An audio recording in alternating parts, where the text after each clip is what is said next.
Welcome everyone to episode 22 of the BucsUK TV podcast.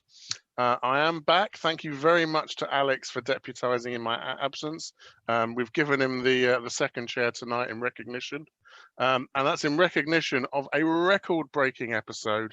We have to thank you guys. When we say hit the subscribe button, smash the like, give us a comment, please watch, tell your friends. You really have been. Episode 21. As of our recording right now, has had 767 views, 26 comments and 69 likes. So without wishing to be a little bit too cocky, let's see if we can go bigger this time, shall we? But we want to talk about football, and there is a lot of football to talk about. So Phil, David and Alex will come around and we'll crawl over what's left of the Atlanta Falcons.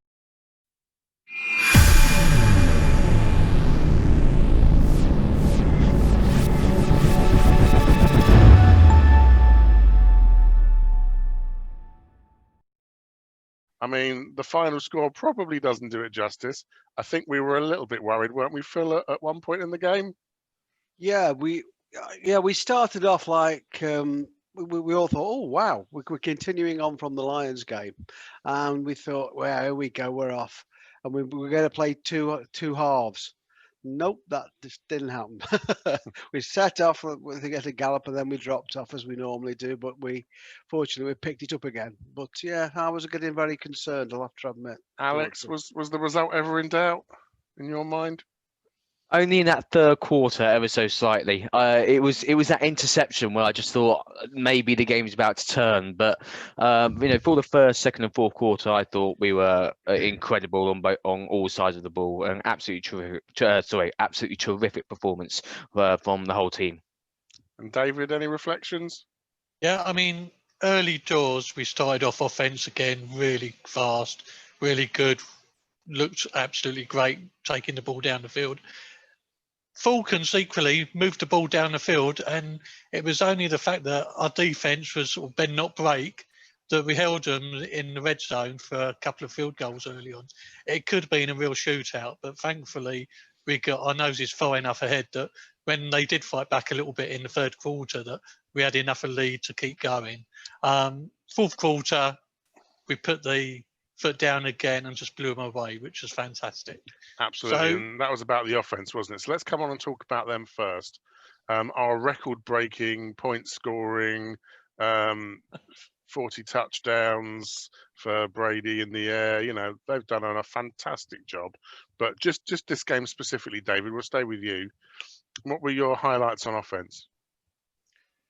Just the way that we moved the ball. It was balanced. We had some good running. Again, Rojo came back and had a good game and got some good movement with the run.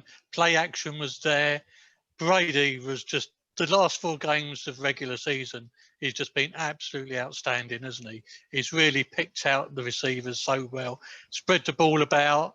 Fantastic that Mike Evans got that 7th 1,000 yard, but my word, weren't we a bit scared when he went down injured? And that was the real blot and the real worry. And I think that actually sucked the whole energy out of the whole stadium by the sounds of it in the team for a little while, and probably gave the Falcons that little bit of impetus to come back. But AB, I mean, wow, we brought him in.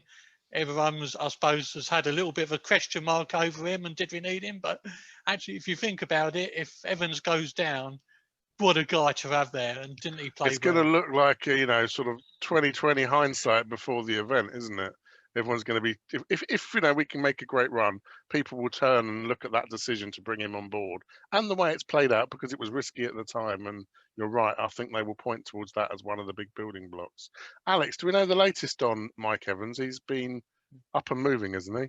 Yeah, so the latest on Mike Evans, what I've heard is he did take part today in the walkthroughs. Apparently the injury is not hugely serious. That's been reported by trusted Bucs reporters over in the States. So, I mean, whether we see him play or not on at the weekend, we'll have to wait and find out. It looked really nasty when he picked up the injury, but I also just want to offer my congratulations to Mike Evans as well for getting that 1,000 yards and the 7 consecutive seasons.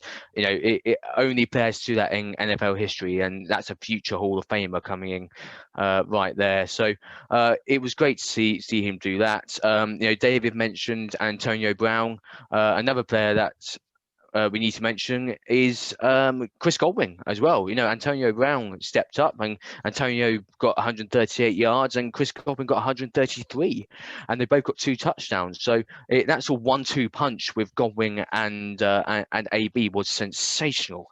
And Brady, the way he was just putting those passes in, you know, he don't look like he's lost a beat or missed a beat at all. He looks as good as he ever has been.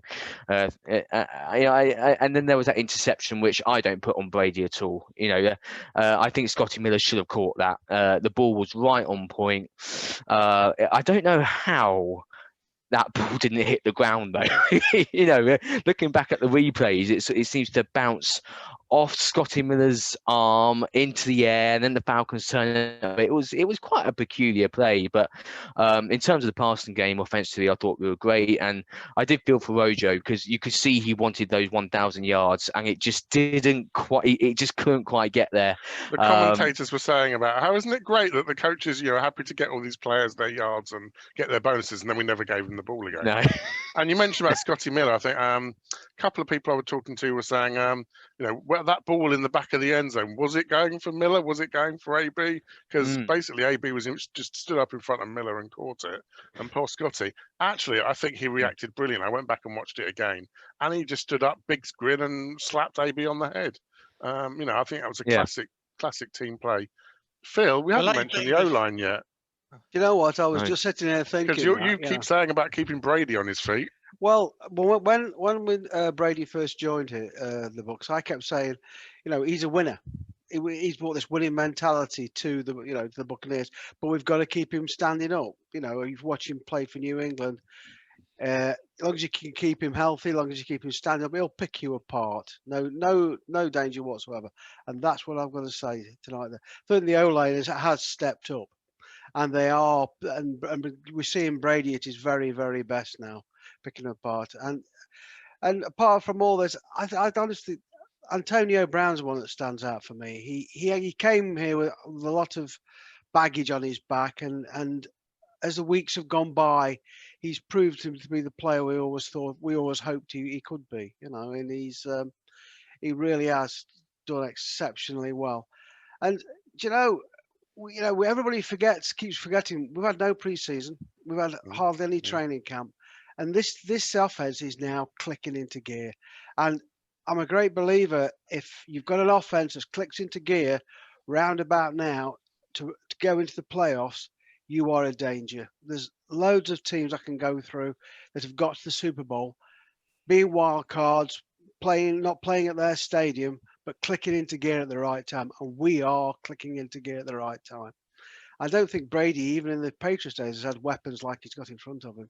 Yep, I'm quite. 40 TDs in the air for him is the second highest he's ever thrown. The talent we've got on this offense was never in doubt, and I think bringing Brady in, his calmness under pressure, his that winning mentality, which I remember Phil mentioning right back at the start of when we were doing these podcasts. He is a winner, and I remember being doubtful about us bringing Brady in. After watching him last season, I thought he was coming to the end because I wasn't impressed with what he did last year, but actually he's come to a team where the weapons are there, and he's really showing that his brain's still as switched on as ever, his arm's still as good as ever. We've got a winner here, and it's really exciting going into the playoffs. There's one video that you'll know I shared with you earlier today, where Brady, after a play, we were down in the red zone, and there's an incomplete pass. And Brady turns to the sideline, I presume to Byron Leftwich, and says something along the lines of, "Gosh darn it, I really didn't think that play was very effective." David, we talk about the players when we talk about the offense. What about the play calling? Well, I think ultimately we need to play to Brady's strengths. And I think really the offensive play calling all through the season has been a little bit questionable, particularly when we desert the run throughout the whole season. But ultimately, Brady's over the ball. He has to take some responsibility as well. If he doesn't like exactly where that play is, he's got the ability to change up and move it around. So I think it's shared ownership. And ultimately, that was one play. The rest of the game, we were brilliant. So let's not overdo it. And there's a lot of coulda, woulda, shouldas. I'll take over the one season. bad play, but yeah, and I there's thought games we let get overall it was away. amazing. But we've got to remember, this is the most points the Bucs have ever scored. And if we said at the beginning of the year, do you fancy 11 and 5? I said that. I said that. Thing is, Kieran, as you say, I'll take one bad play. Brady won't. No, He won't take any No. bad plays. He doesn't want any bad plays. But And that's what makes him a play, winner. but a bad play that he was moaning about was an incompletion, not an interception. No, Yes. but Yeah, that's absolutely. Brady. And that's what makes him the winner he is. And yeah, I've got a All good right. feeling about us. Good Right, let's feeling. get the Brady fan club back in its box for a bit. We're going to talk about the defense. Again, we keep saying this, but it's been a game of two halves in every game. It was another game of two halves, wasn't it, Alex? Maybe we start with you. Let's just focus on the front seven for you, and then we'll let maybe David talk about the secondary. But what do you think? How do you think I pulled it off? Yeah, if we're talking about the front seven, I want to speak specifically about Kevin Minter to start off with. He came in for Devin White, and I thought he was absolutely outstanding. I looked at the stats before we started recording, and he had the most tackles of any player on the defense during the game. And it really showed that he stepped up. And it was so vital that as well, because it wasn't just Devin White, of course. We were missing Shaq as well. But as I've said previously, Nets man up, and we're seeing, particularly with this front seven, that if someone needs to step in, they're capable of doing the job. And I think it was. I think I said it a few weeks ago about how Todd Bowles has created a defense that enjoyed playing in Tampa, that wants to play under him as defensive coordinator. And I think we're seeing that on the field. The passion from this defense, the power from this defense, the speed that we've got on this defense, and we see that after the when they celebrate, when they get a sack or an interception, they are loving playing here. I think the front seven, I know I've mentioned Kevin Minter specifically, but I think all of them were brilliant. They were. My only concern though is our pass rush. We couldn't quite get to Matt Ryan as much as we wanted, because Matt Ryan did make some good plays. So that is a concern. But certainly I thought that front seven were fantastic. And actually, you mentioned the sort of Minter as the sub for White, but with Shaq being out, Cam Gill. I sort of had a little question mark on my face when I saw someone wandering around with Gill on their back. But that's a rookie, I think, playing their sixth game. And I think he managed to get in on a tackle. And kind of addition by subtraction, the fact that we didn't hear his name very much, I was quite pleased. David, what do you think about the secondary then? It was a little bit stagnant early on, wasn't it? I mean, it was the same old Bucs secondary where we played a bit too much zonal and got picked off down the field. But they held strong. But the longer the game that went on, then again, they just grew into it. We went to man coverage. Antoine Winfield Jr., I mean, what a player, what a rookie. Amazing pickup, and he was just fantastic. He was there everywhere. And Sean Murphy-Bunting turns up again. He's sort of in and out, out. He has a blinding game. He has an average good SMB. game. Yeah. And SMB was on fire again this week, and he needs to really take that into the playoffs. So actually, because Carlton Davis was out, wasn't he? Yes. And it felt like, although we went on a journey during the game, we didn't actually miss him as much as I thought we would. No, I thought they played well. Another player to pick up that played well was Ross Cockrell as well. Yes. That's come in. Another one that we'd normally have out there was Mike Edwards, and he's been missing for a few games now, and he's the guy that normally steps up and fills that hole. So without him, having the other guys still that have come in has made a fantastic effort. And overall, Our defence looks solid, and once they start getting in gear, they really do fire up, don't they? Absolutely. And Phil, again, I'll give you the duty of talking about the play calling. David's already touched on our good friend, the soft zone. How do you think it went? Well, you never quite know what's going to happen next, do you? To be quite honest, and this soft zone concerns me, greatly. We've been caught so many times with the long throw or the long ball all the time. We're relying on the to get the quarterback with the pass rush, and sometimes it doesn't happen. Just when you think you're playing well, next thing you know, the ball's gone about 25 yards downfield, and you've got yourself in a pile of trouble again. So much as I was very encouraged with the defense on Sunday because it was like a next man up situation. And I thought the players that came in did exceptionally well, and it was very encouraging to see the depth of strength we've got in our defense. But I'm still concerned about the secondary. If you start looking back at some of the games this season, they fill me with dread sometimes. You don't know which one's going to. I mean, it's no up. secret. That's why we've been blitzing. That's why we rely on Shaq and JPP. Yeah. There was a few missed tackle. There was a missed tackle, I think, when Hill went down the sideline, and I thought, oh dear, here we go. And I'm not exactly a big fan of it, to be quite honest. I just wish it had all sort of. The thing that worries me is how many times do we get teams into 3rd and longs and 4th downs and they make the play? Yeah. That's the thing that kills us, because we have a great chance to get off the field. And how many times do we just... Well, there was a 4th and 2 where Matt Ryan was barking, desperate to get us to jump offside. Yeah. And they didn't. No, we're good. They're still firm. I mean, I just want to add, I agree with Phil in terms of our secondary. I'll be honest, that's what really worries me going into the playoffs. Because I look at players such as Mahomes, for example. Should we get as far as the Super Bowl, and we do end up facing a player like Mahomes,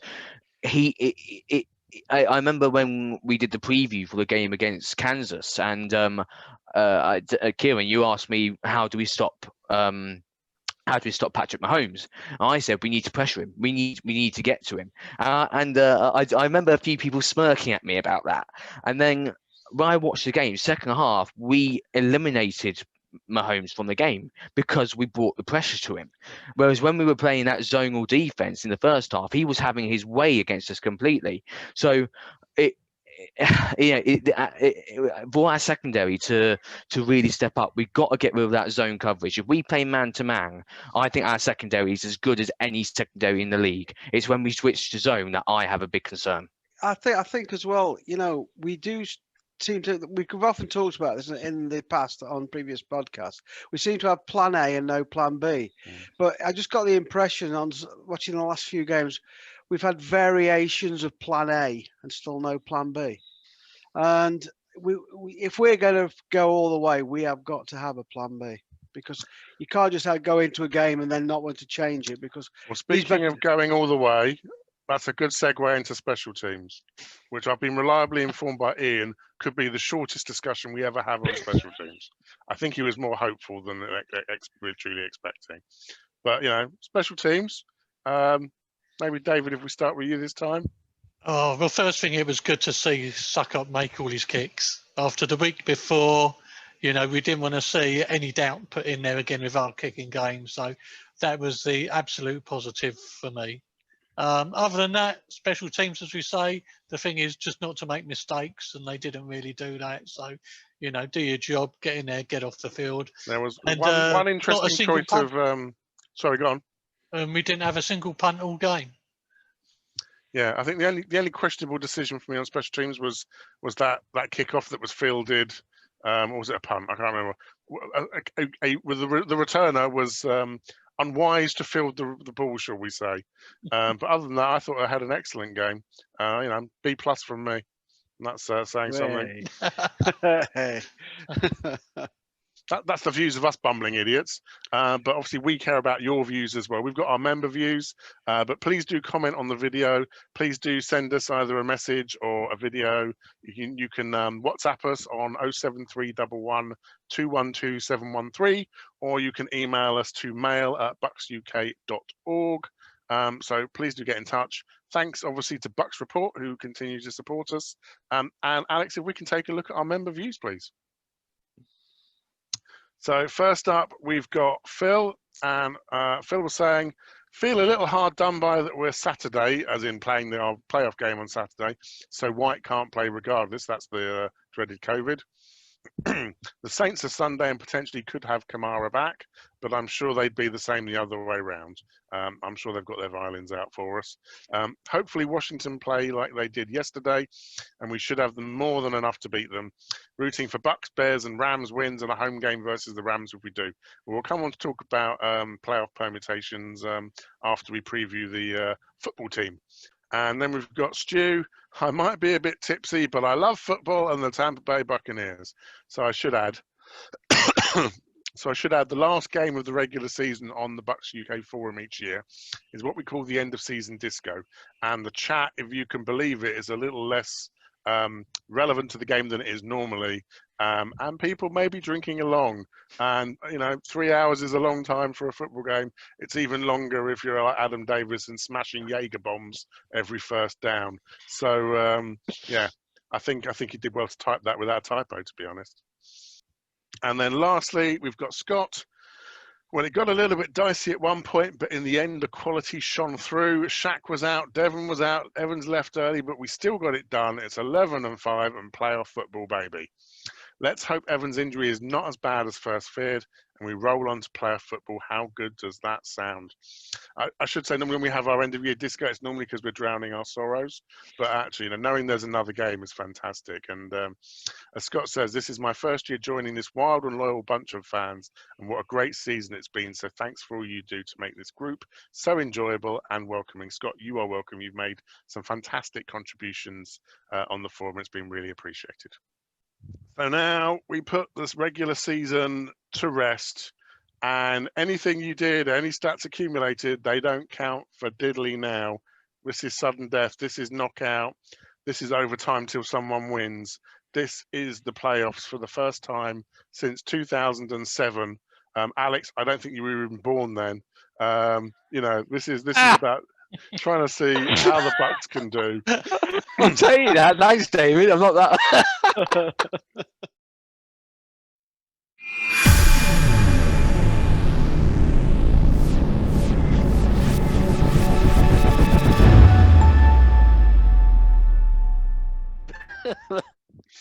So the Bucs are heading to Washington. They are heading to play the football team. We must call them the football team. You can remember it's like WTF, but the other way around, WFT. And when playing the football team, this is a team with a losing record in the NFC least. How's this going to go, Phil? I honestly think I think we're going to beat them heavily. To be quite honest, I really do. We're just clicking into gear, and I just think we're just going to be on a roll all the way through. We've got the weapons, obviously we've talked about previously on offense, but also we've got, some of the Shaq's back, probably Carlton Davis is back on defense, and I watched the game against Philadelphia, and they're nothing to be frightened about, and I think we'll beat them and progress. Do you think? I mean, we'll come on to the scores a bit later, but do you think when you say I think we can beat them, is that like this is going to be edgy, this is going to be close, or is this going to be? No, I don't think so. I think we're going to be a whitewash. I think we're going to beat them heavily.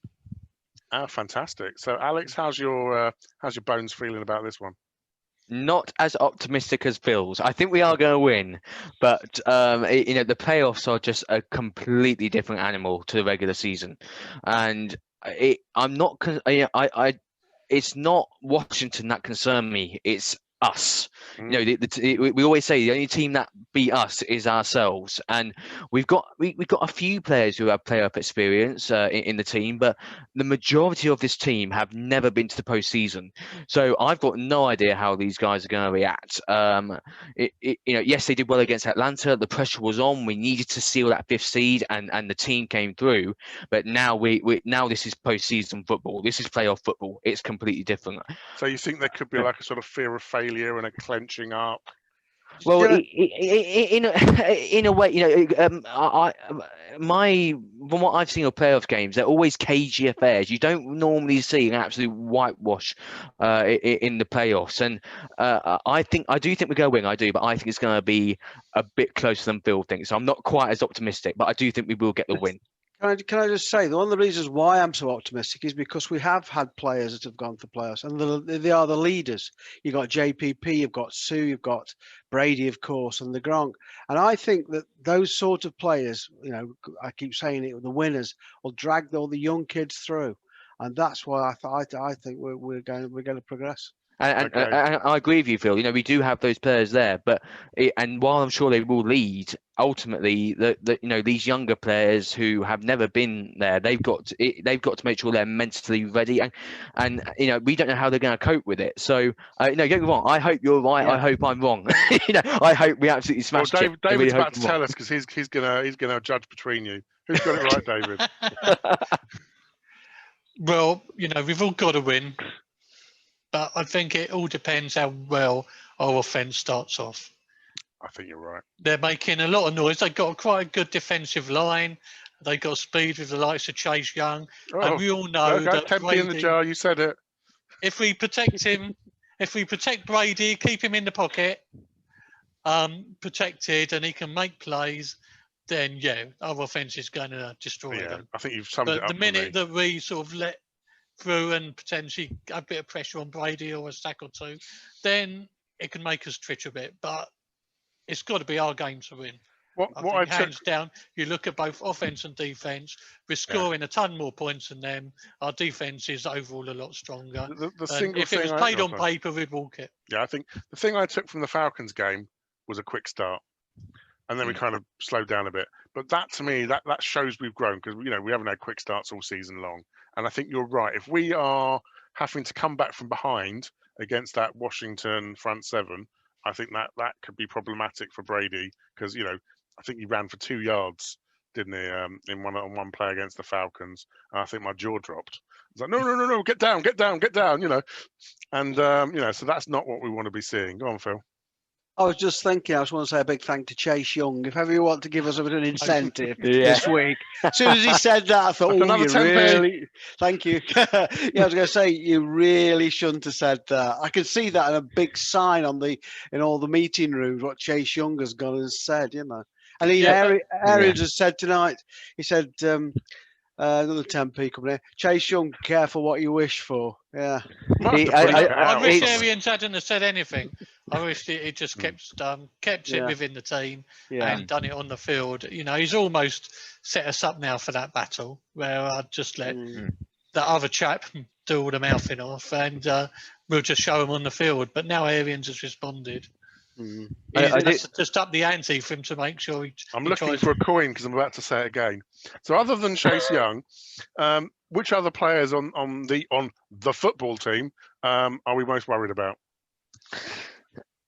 I just want to shout out to Alex Smith. Yeah. Comeback player of the year. Oh, absolutely. After watching the documentary with that horrific injury, it was good a few weeks ago. I was really chuffed when he got back on the field and started making plays. Not quite so chuffed now we've got to play him. I mean, comeback player of the year, but it was such a shame that he just went out in that first round of the playoffs. Yeah, absolutely. But, he's done his bit. He got back on the field. And that's a fairy tale for him getting to the first round of the playoffs. That's enough for him. Absolutely. Irrelevant of what football team you support, that is just a great story, and that is just something that I think should be celebrated. As David said, if you saw the documentary, just how big his journey was, and to come back from an injury similar to Joe Theismann, which took him out again completely. Joe Theismann never played a down football again, and the fact that Alex Smith has come back and he's made this incredible comeback it's a fairy tale. It's just fantastic to see. So, as far as I'm concerned, well done, Alex Smith. What a journey. Yeah. Other players to watch. I mean, their running game. They've got Antonio Gibson that is starting to make a bit of an impact, and Peyton Barber's a bit of an afterthought now, isn't he? Well, that's what I was just coming on to. Bucks getting suckered by ex-players. We've had Luke Stocker do us. We've had Matt Gay this year. And, of course, they're sitting there with Peyton Barber. So that would be my with little the Falcons, nervy Luke Stocker earned the nickname Luke Blocker, didn't he, with the Bucks? Yeah. Purely because he wasn't used in the passing game much, but he's shown he's up to it. Yeah. So, I mean, you know, I'm sure teams deliberately set up plays for ex-players like that to make, you know, movement on them when we're not expecting it. So, yeah, just a little bit of worry that there's Peyton sitting on the bench there that will probably be quite up for that game and want to show what he can do. I was going to say that they got about players to watch. They're a bit of on offense, a bit of a team of sort of players you've hardly heard of. McLaurin's quite a good wide receiver. They've got a good tight end in this Logan Thomas. But that defense, they've built very quietly through the draft over the years of quite a good defense. Yeah, the fact that Ryan Kerrigan isn't down there as a starter, I just had a look at the depth chart. Shows how far they've come. A player that I like, Jonathan Allen, has got. He was from Alabama, I think. And they've built very quietly. They've been drafting players through the first 2 rounds of the draft over the year. Very good, strong defense. So we'll have to be the front. My wonderful offensive line has got to be up to speed this week. Else, we've got to. The offensive line to me this week is one of the key elements. Let Brady stand up and let the rest take its course. And actually, obviously, Washington is traditionally a team that's been, famed for having a good offensive line. The Hogs sort of fans were sort of always cheering on the big guys that were doing the blocking. And again, it's from someone that doesn't see Washington play very often. They're a bit of a sort of no-name collection, but they're doing a cracking job for Washington as well. Yeah, so it could be whichever O-line can step up and keep the game going.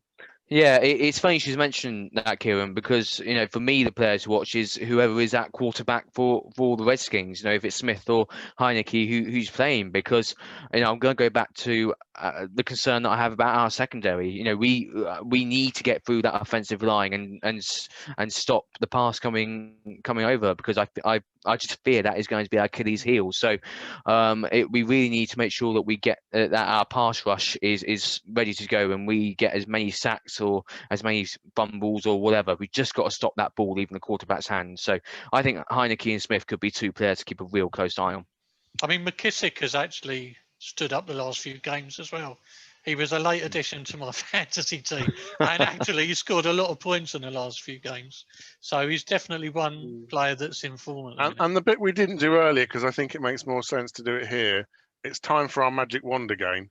So you are Coach Arians. You've got the beanie on, 57 pairs of glasses, a mask, a visor. Phil, let's start with you. Your head coaching wand, where are you going to point it this week? I think let's get all the players on the field, to be quite honest. I mean, my wonder bit, I would like to see Evans on the field, and whether he does or not, I don't know, but get Shaq back and all the rest on. But again, I think it was somebody said last week, magic wand, all the players back on the field, and no more going to COVID protocol, please, no more. That is the one thing that could disrail our season. Anything like that. Well, any teams would come and think about it. Fair point. Okay, good. David? Well, that was my one last week, and look what happened. So I'm staying away from that one. It's the O-line protecting the pocket, keeping that pocket in place, and we'll win the game. Yeah, that's right. And Alex? Yeah, I'm going to be boring, I'm afraid, Kieron, because I completely agree. What I've got on my notes are the 2 that Phil and David said. We're going to need all the players fit and ready to go for this postseason. So we need to get them on the field. There's no COVID, as Phil said. We don't want any more COVID issues. Obviously, I know Devin White's missing, but we don't want anyone else to be missed from the game. And let's keep Brady on his feet. We saw how good Brady was last week with the O-line protecting him. So I completely agree with David and Phil. That's exactly what I have written down. Well, I'm going to try and be different. Surprise, surprise. I'm going to put my wand squarely at one player, and I'm going to point it at Chris Godwin. Not because he needs it, but I think we, the team, need it. I think we don't know what's going to happen to Mike Evans. At the beginning of the season, when he was playing a little bit gimpy and wasn't quite 100%, it was Godwin that stepped up. And AB's great, but then it could be that all eyes are on AB. And is he one flag away from exploding? But Godwin, I'm going to slather him in as much stickum as we can get away with, and put jet boosters in his shoes. And I think we need him to have a game. And I think if he has a game, then the Bucs will have good things happen to them. So then we're on to score predictions. You got to put a number to this, guys, and not just the first one that comes into your head. This is serious business now. This is playoffs. Maybe we'll go reverse order. Alex, what's the score going to be? 27-20 to the Bucs. Is that who has the ball last, or is that them getting some dead yardage at the end? That is both teams throwing the ball and scoring touchdowns with a few field goals when teases make stands. So that's always based 27-20, just to score. David, looking at how they've played lately, they've not scored more than 24 points for about 4 or 5 in a row, but equally they've not conceded. So initially I thought it was tight, but actually I think we're going to go 37-14. Oh, that's really close to my score. Oh, spoilers, sorry. We're going to get them early and not look back. Yeah, I like it. Phil? Yeah, I'm with Dave on this one. I've got a Britain score down here, 38-21. Ooh. We might actually agree on something, And do you think that 38-21, is that just those 21 for the football team? Is that just coming back in dead garbage time, or? Oh no, hang on a bit. This is Tampa Bay Buccaneers we're talking about here. Yeah, we'll probably be 21-14 down, then come back and steamroll. Don't forget who we support here, boys, shall we? I mean, obviously we just want the win. We don't care about the points.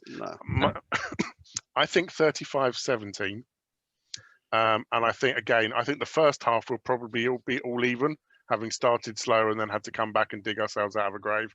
But I think we'll put the hammer down, and it'll all come good in the second half. By which it needs to do that to keep us all awake, because again it's a 1:15 a.m. on a Sunday morning. At least it isn't a Monday morning. No. We'll go from there. Okay, so that's a universal pick for the Bucs. What else did you expect? This is the BucsUK fan club. We haven't had the chance to pick a score in a playoff game for a long while, so we're making the most of our opportunities. Alex, could you just pull up the slide with the playoff permutations? Because I've seen lots of people trying to work out who, if we are fortunate enough that all of our scores kind of come true, who do we get next? And it's surprisingly complicated. There are 7 teams from each conference. Obviously, one team gets a bye, whereas it used to be 2, and we've got 3 games of 3. But this is a credit to Wikipedia. This is the only diagram I could find that actually represents it properly. You'll see under the second round of the playoffs, it says "see reseeding below." Excuse me. What that means is after each round, the teams are reseeded for the next round for their games. So whoever gets through to the second round, the best seed will play the worst seed, no matter who that is and no matter who they played in the preceding game. So anytime you see that sort of knockout tournament bracket style diagram, it's wrong. And so we've been having lots of discussions as a club about who's going to do what and what happens and what are the permutations. And so you can see, we're the 5th seed, we're playing the 4th seed. And the reason we're doing that is because the 2nd seed is playing the 7th, the best plays the worst, and then the 3rd plays the next worst, the 6th. So, for example, if Tampa win, that doesn't automatically mean we're playing Green Bay. Green Bay will be playing whoever goes through with the worst seed. So that could be us if the favourites Seattle beat the Rams and if the favourites New Orleans beat Chicago. But remember, this is the playoff. Both Rams and Chicago are capable of pulling off upsets and have done so in recent years. The best scenario for the Bucs would be if the Rams beat Seattle, Chicago beat New Orleans, and Tampa beats Washington. Actually, we would then go through with the best seeding. So we would then be hosting a game against the Rams, and Chicago would go to Green Bay, which would probably make us happy. But in terms of the more realistic scenarios, so if the Saints and the Seahawks both win, then yes, we go to the Packers. If the Saints lose and the Seahawks win, we then go to the Seahawks. And as we say, if the Saints and Seahawks lose, then we host the Rams. So basically, you want to be cheering for the lower seeded teams to do as best as they possibly can and knock out the other teams. The beauty of it is we'll know by the time we play, won't we? No, we won't know. Well, no, because the Sunday No. game. You know, the Sunday game. No, Mhm. sorry, Yeah. so, yeah. So sorry if that was teaching some fans to suck eggs, but there's so many tweets I've seen saying we want to win, we're going to go to Green Bay and to Lambeau. That may happen, but that's one of, really sort of, 4 different outcomes. Okay, at which point, any closing words for our fans? If you're watching this and it's not yet Friday morning, make sure you send us your video message that we're going to edit together to wish the team good luck and tag the Bucs in. WhatsApp that to us. There's details on the forum. But Alex, anything left to say? Just hoping, obviously, for a Bucs win on the weekend. Can't wait to see us in the playoffs for the first time in 13 years. The first time I will actually get to see the Buccaneers play. It's just going to be an awesome experience, and I can't wait to experience it with all the members of BucsUK and friends across the pond. And David? Just want to thank all of our members that joined us for our live meetup before the Falcons game. And watch out, because we might have something similar coming up before the playoff game this weekend. So that'll be looking at on the forum and checking your emails, won't it? Absolutely, yeah. Yeah. We'll get details out if that goes ahead. Again, last week on the forum, absolutely fantastic. Probably our biggest game day thread ever. Biggest game day thread ever, our biggest end of season disco ever. We literally broke the internet. It was amazing. So just fantastic. Thank you to all of our members for joining in. It just makes it so much more enjoyable having everybody around. And Phil? Yeah, pretty much the same as the other two have said. But get to bed 8 o'clock, get a few hours sleep, get yourself up there, and join us on the forum, many as possible. This is, at the end of the day, when I'm listening to all the different things, you've got to remind yourself we're 11-5, 11-5, and in the playoffs. Let's make the most of this. Fantastic. And we will be here next week, no matter what, whether it's reviewing a win and previewing the next game or crying into our beers. We will be here. So make sure you're here too. Thank you all. And see you soon. Go Bucs.